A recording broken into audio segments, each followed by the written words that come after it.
Hello friends, आज हम पढ़ेंगे मैट्रिसेस। ये आपके BCA, BCom, BBA, 12th सारे स्टैंडर्ड्स में है, right? So let us start. A matrix is an ordered rectangular array of elements.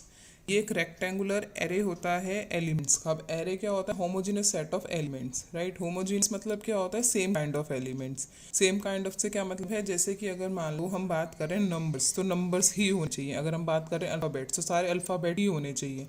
कोई चीज़ जो एक टाइप की होगी, राइट?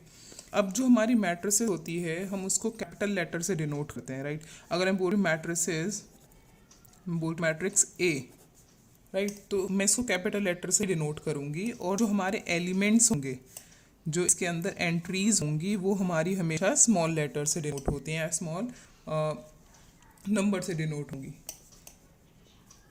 ABCDEF कुछ भी लिख सकता है, ठीक है? और ये हॉरिजॉन्टल स्क्वायर्स के बीच में हुआ है। नेक्स्ट इज, अब हमसे अगर कोई पूछता है कि मैट्रिसेस का ऑर्डर क्या होता है, तो ऑर्डर मतलब कि इसमें रोज कितने हैं, कॉलम्स कितने हैं। अब रोज क्या होता है? ये वाली चीज़, ये रो 1, दिस इज योर रो 2। ये पूरी एक रो 1 है, ये पूरी एक रो 2 है। ये आपका एक कॉलम है, column 1, this is your column 2, this is your column 3। अगर इसका ऑर्डर पूछते हैं तो ऑर्डर होगा रो इनटू कॉलम। रो इनटू कॉलम से क्या मतलब है? रो कितने हैं? 1 2। कॉलम कितने हैं? 1 2 3। तो ये हो गया इसका ऑर्डर। तो अगर पेपर में आता है, एग्जाम में आता है कि what is the order of matrix A, तो हम बोलेंगे 2 इंटू 3 या 2/3। 2 मतलब क्या है? नंबर ऑफ रोज। 3 मतलब नंबर ऑफ कॉलम्स। अगर मान लो मैं बात कर रही हूँ कि यहाँ पर कौन सा एलिमेंट लिखा है, ठीक है, तो हम इसको इस तरीके से पूछेंगे A11। लेट से हम ये लेते हैं 3 4 6 2 8 1 4 5 9, ये लिया मैंने। अगर मैं बोल रही हूँ A11 एलिमेंट कौन सा है, तो इसका मतलब है कि फर्स्ट रो, हम फर्स्ट वाले इस वैल्यू को रो बोलते हैं, सेकंड वाले को कॉलम बोलते हैं। तो फर्स्ट रो में और फर्स्ट कॉलम में क्या लिखा हुआ है? 3। अगर हमसे कोई पूछता है A12 क्या है, तो A12 क्या है? 1 मतलब फर्स्ट रो और सेकंड कॉलम। फर्स्ट रो में और सेकंड कॉलम में ये वाला एलिमेंट हो गया फोर्थ। अगर कोई पूछता है 1 3, तो फर्स्ट रो का थर्ड एलिमेंट, क्योंकि फर्स्ट ये रो गई, ये थर्ड हो गया, कॉलम हो गया, तो फर्स्ट रो का थर्ड एलिमेंट ये आ गया हमारे पास 6। तो इस तरीके से हम सारे एलिमेंट्स को नोट करते हैं कि इनकी पोजीशन बताती है ये चीज़, राइट? अगर मान लो हमारे पास कुछ इस तरीके से आता है कि क्वेश्चन आ गया कि आपको 2 इंटू 2 मैट्रिसेस बनानी है, 2 इंटू 2 की मैट्रिसेस बनानी है। तो हमारे पास फंक्शन दे रखा है AIJ इक्वल्स टू I+J। इस तरीके से एक ऑर्डर दे रखा है और बोला है 2 इंटू 2 की मैट्रिसेस बनानी है। तो हम क्या करेंगे? सबसे पहले 2 इंटू 2 का क्या मतलब है? 2 रो होंगी, 2 कॉलम होंगे। तो हम यहाँ लिखेंगे A11 A12 A21 A22। इसका क्या मतलब है? यहाँ पर फर्स्ट रो का और फर्स्ट कॉलम का एलिमेंट आएगा, यहाँ पे फर्स्ट रो का सेकंड एलिमेंट आएगा, यहाँ पे सेकंड रो का और फर्स्ट कॉलम वाला एलिमेंट आएगा, यहाँ पे सेकंड रो का सेकंड कॉलम वाला एलिमेंट आएगा। अब हम इसमें क्या करेंगे? यहाँ पे आई और जे की वैल्यूज पुट करेंगे, गेट द आंसर। अब यहाँ पे आई क्या है? 1, यहाँ 1 पुट करा। जे क्या है? 1। यहाँ पे आई क्या है? 1 + 1। तो इसका मतलब है A11 की वैल्यू आएगी 2। अगर कोई बोलता है 1 2 निकालो, तो आई क्या हो गया मेरा? 1। जे क्या हो गया मेरे पास? 2। तो हो गया 1 + 2, ये आ गया 3। अगर पूछते हैं 2 1, तो आई हो गया 2, जे हो गया 1, तो आ जाएगा 2 + 1 = 3। अगर पूछता है 2 2 निकालो, तो 2 + 2 = 4। इस तरीके से हमारे पास चारों एलिमेंट्स आ जाएंगे और हम उनको प्लेस कर देंगे। तो A11 की वैल्यू क्या थी? 2, A12 की वैल्यू थी 3, A21 की वैल्यू थी 3, A22 की वैल्यू थी 4। ये हो गया हमारा क्वेश्चन। इस टाइप का क्वेश्चन आपको एग्जाम्पल से मिल जाएगा, आपकी एक्सरसाइज में मिल जाएगा, ठीक है, जिसमें बोला होता है कि construct particular order of matrix whose elements are given by. और वो गिवन बाय होगा वो हमें AIJ की फॉर्म में दे रखा होगा, किसी भी फॉर्म में दिया हो सकता है। बस आपको ये पता होना चाहिए कि फर्स्ट जो है वो रो डिनोट करेगा, सेकंड वाला कॉलम डिनोट करेगा। नेक्स्ट इज, अब हम पढ़ेंगे types of matrices. Types of matrices. अब टाइप्स ऑफ मैट्रिसेस में सबसे पहले होती है हमारी column matrices. Column matrix, column matrix वो मैट्रिक्स होती है जिसमें सिर्फ एक कॉलम होगा, एक कॉलम होगा। एनी मैट्रिक्स और a matrix is said to be, a matrix is said to B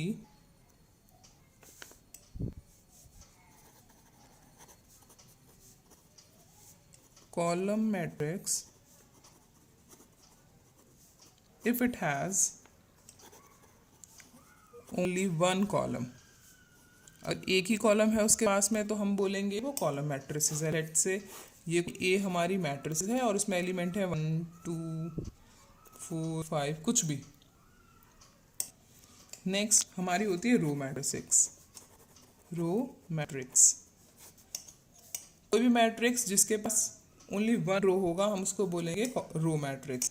it has only one row, तो ये हो जाएगी हमारी रो मैट्रिक्स। रो मैट्रिक्स में क्या होगा, सिर्फ एक कॉलम। नेक्स्ट हमारे पास आती है स्क्वायर मैट्रिक्स। स्क्वायर मैट्रिक्स नाम से ही पता चल रहा है वो स्क्वायर फॉर्म की होगी, और कोई भी चीज़ स्क्वायर फॉर्म कब होगी, जब उसके अंदर रोज और कॉलम्स इक्वल होंगे। तो हम क्या बोल सकते हैं, इजी लिख सकते हैं, number of rows equals to number of columns. अगर हमारे पास नंबर ऑफ रोज और नंबर ऑफ कॉलम्स इक्वल हैं तो हमारी स्क्वायर मैट्रिक्स हो गई। कोई फर्क नहीं पड़ता कि क्या एलिमेंट्स हैं उसके, बस नंबर ऑफ रोज और नंबर ऑफ कॉलम्स इक्वल होने चाहिए। तो आप इसको ऐसे लिख सकते हो, कुछ भी लिख सकते हो। ये देखो नंबर ऑफ रोज कितने हैं, रोज कितने हैं 3, कॉलम्स कितने हैं 3, ऑर्डर कितने हो गया 3/3, है ना। तो ये क्या हो जाएगी, स्क्वायर मैट्रिक्स हो जाएगी। इजी। नेक्स्ट होती है हमारे पास डायगोनल मैट्रिक्स। डायगोनल मैट्रिक्स, बस डायगोनल से मतलब है, ठीक है।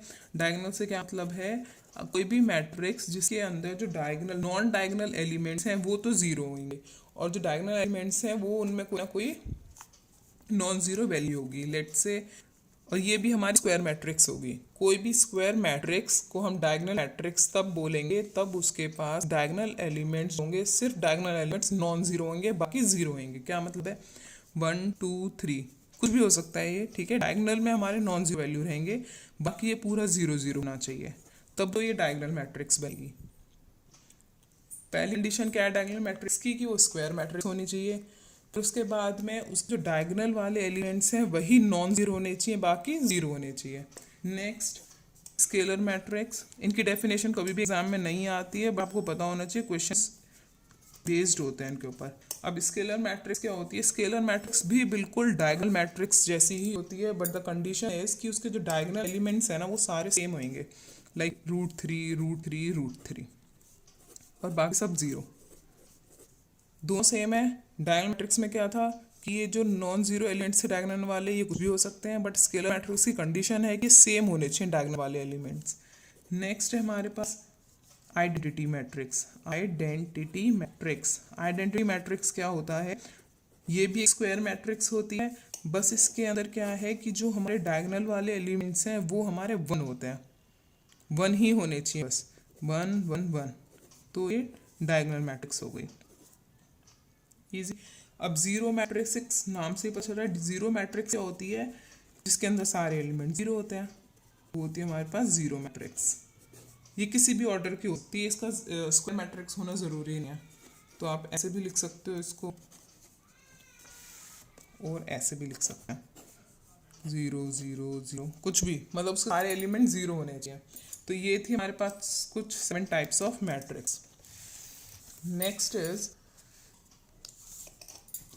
अगर मान लो हमने क्या करना है, दो मैट्रिक्स हमारी कब इक्वल होंगी, है ना, इक्वालिटी ऑफ मैट्रिक्स चेक करनी है, equality of matrices.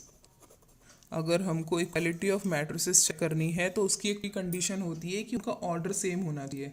Order same होना चाहिए कि मतलब क्या है कि अगर एक मैट्रिसेस में नंबर ऑफ रोज और नंबर ऑफ कॉलम्स जो भी हैं तो वह सेम नंबर ऑफ रोज और सेम नंबर ऑफ कॉलम्स दूसरे मैट्रिसेस के अंदर भी होने चाहिए। देख लेते हैं एक बारी। जैसे अगर मान लो मेरे पास दो मैट्रिसेस हैं, लेट से एक मैट्रिक्स है ए जिसके अंदर एलिमेंट्स हैं 2 3 6 7। दूसरी मैट्रिक्स है मेरे पास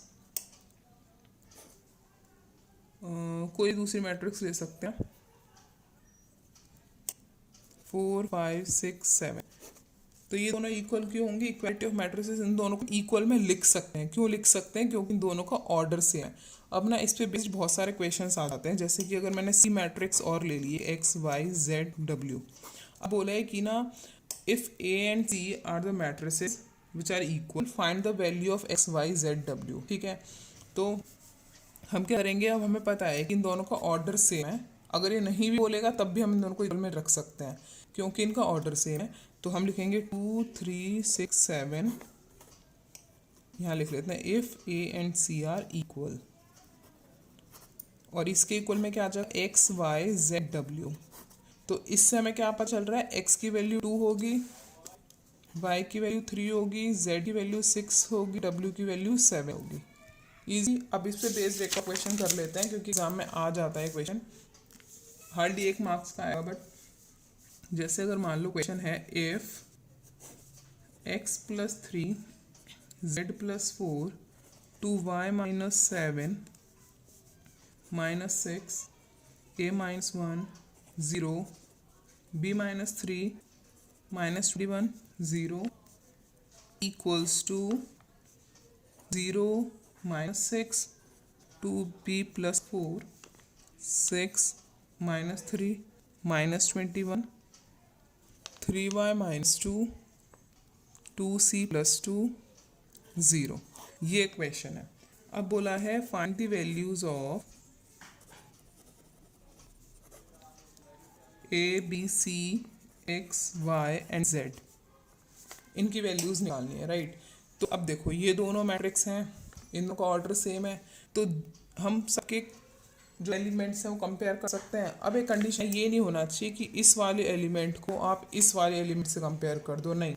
जो A11 पर है वही A11 से दूसरे कंपेयर होगा, जो A12 पे है वो दूसरे के A12 से कंपेयर होगा, जो A13 पे है वो इससे कंपेयर होगा, ये वाला इससे कंपेयर होगा, सेंटर वाला सेंटर वाले से कंपेयर होगा, ये इससे कंपेयर होगा। तो ये चीज़ ध्यान रखने की कौन सा नंबर किससे कंपेयर होगा, क्योंकि बिल्कुल एग्जैक्ट सामने सामने वाले कंपेयर होते हैं। तो अब देखो x प्लस 3 को हम किसके इक्वल रख सकते हैं? 0 के इक्वल रख सकते हैं। तो x की वैल्यू क्या आ गई? -3। अब z प्लस 4 इक्वल्स टू 6, ये वाला एलिमेंट इस वाले एलिमेंट के इक्वल होगा, तो यहाँ से z की वैल्यू क्या आ जाएगी? 6 minus 4 that is 2। Next 2y minus 7 equals to 3y minus 2। अब इसको सॉल्व करते हैं। अब हमें पता है मैथ्स के अंदर कि कोई भी बीच में इक्वल का साइन है और कोई चीज़ लेफ्ट से राइट जा रही है, राइट से लेफ्ट जा रही है, तो साइन चेंज होता है, राइट। तो 3y को इधर लेकर आ जाते हैं, तो यहाँ पे प्लस का है तो यहाँ के माइनस हो जाएगा, -2 है प्लस 7 हो जाएगा इधर आके, तो ये क्या आ जाएगा? -y equals to 5। अब ये माइनस का साइन है, माइनस यहाँ चले जाएगा, तो ये हो जाएगा y इक्वल्स टू -5। एक वैल्यू ये आ गई, x की वैल्यू भी आ चुकी है हमारे पास, z की वैल्यू भी आ चुकी है हमारे पास। नेक्स्ट कंपैरिजन देखते हैं। ये a minus 1 is equals to -3, a is equals to -3 plus 1, तो a इक्वल्स टू क्या आ जाएगा? -2। Next 0 is equals to 2c plus 2, यहाँ पे प्लस का 2 इस साइड जाके माइनस का 2 हो जाएगा, 2c is equals to c। यहाँ पे 2 और c मल्टीप्लाई में है, तो जब ये साइड चेंज करेंगे डिवाइड में आएगा, क्योंकि मल्टीप्लाई वाली चीज़ डिवाइड में आती है, डिवाइड वाली चीज़ मल्टीप्लाई में आती है। प्लस वाला माइनस में जाता है, माइनस वाला प्लस में जाता है। नेक्स्ट अब हमारे पास क्या लेफ्ट है? b is left. b -3 equals to 2b plus 4। अब कंपेयर करेंगे, b इधर आ गया, ये हो जाएगा -b इज इक्वल्स टू 7, तो b की वैल्यू आएगी 7। इजी ये क्वेश्चन आ जाता है, बट इतना लंबा क्वेश्चन नहीं आएगा, बहुत छोटा सा क्वेश्चन आएगा, क्योंकि 1-2 नंबर का क्वेश्चन आता है ये। BCA BCom वगैरह में आ सकता है 3 मार्क्स का या 4 मार्क्स का, जैसे आपकी रैंकिंग होती है, राइट। अब नेक्स्ट एक क्वेश्चन कर लेते हैं। जैसे अगर मान लो क्वेश्चन आता है, लास्ट क्वेश्चन है आज के लिए, if a matrix has 18 elements, अगर कोई मैट्रिक्स है उसके पास 18 एलिमेंट्स हैं, what are the possible orders it can have. ठीक है, क्वेश्चन क्या है, if a matrix has 18 elements, कोई मैट्रिक्स है और उसके पास 18 एलिमेंट्स हैं, what are the possible orders it can have. ठीक है, तो इसके ऑर्डर्स कितने हो सकते हैं, तो बहुत बेसिक सा है ये। हमने क्या करना है, कोई मैट्रिक्स, जैसे मान लो ये मैट्रिक्स है, अब ये बोल रहा है इसके अंदर कुछ 18 एलिमेंट्स हैं, किसी भी ऑर्डर में हो सकते हैं, नहीं पता हमें। ठीक है, ये पर टोटल कितने 18 है, तो 18 एलिमेंट्स वाली मैट्रिक्स किस किस ऑर्डर की हो सकती है। तो बस हमें इतना सोचना है कि 18 के लिए ऐसे कौन से दो नंबर्स हैं जिनको मल्टीप्लाई कर 18 आ जाए। जैसे 6 3 18 आ जाता है ना, तो इसके हिसाब से 6 रोज हो सकते हैं, 3 कॉलम्स हो सकते हैं। नेक्स्ट 3 रोज 6 कॉलम भी हो सकते हैं। ठीक है, दोनों मैट्रिक्स अलग अलग टाइप की होंगी। एक हो सकती है मान लो 18 1 18 1 इंटू 18, दोनों 18 आ रहा है, और कोई नंबर जिस मल्टीप्लाई कर 18 आता हो, और तो 9 2 18 2 9 18, और ऐसा बहुत सारे नंबर हो सकते हो अगर हैं तो, कि किस किस नंबर को मल्टीप्लाई करके हमारे पास 18 आ रहा है, तो वो सारे पॉसिबल ऑर्डर्स हो सकते हैं। अगर कोई पूछता है कि इस मैट्रिक्स के अंदर जो बना रहे हो इसके अंदर रोज कितने हैं, तो बोलेंगे 6, कॉलम्स कितने हैं 3, इस मैट्रिक्स के अंदर रोज 3, कॉलम सी वो कॉलम 6। तो ये दोनों मैट्रिक्स एक ही बात नहीं है, दो अलग अलग टाइप की मैट्रिक्स है। ये आपको तब समझ में आएगा मल्टीप्लीकेशन करेंगे। अब ये साउंड एक जैसा कर रहा है बट ये हैं दोनों डिफरेंट। ठीक है, आज के लिए इतना बहुत है, आगे कंटिन्यू करें बाद में।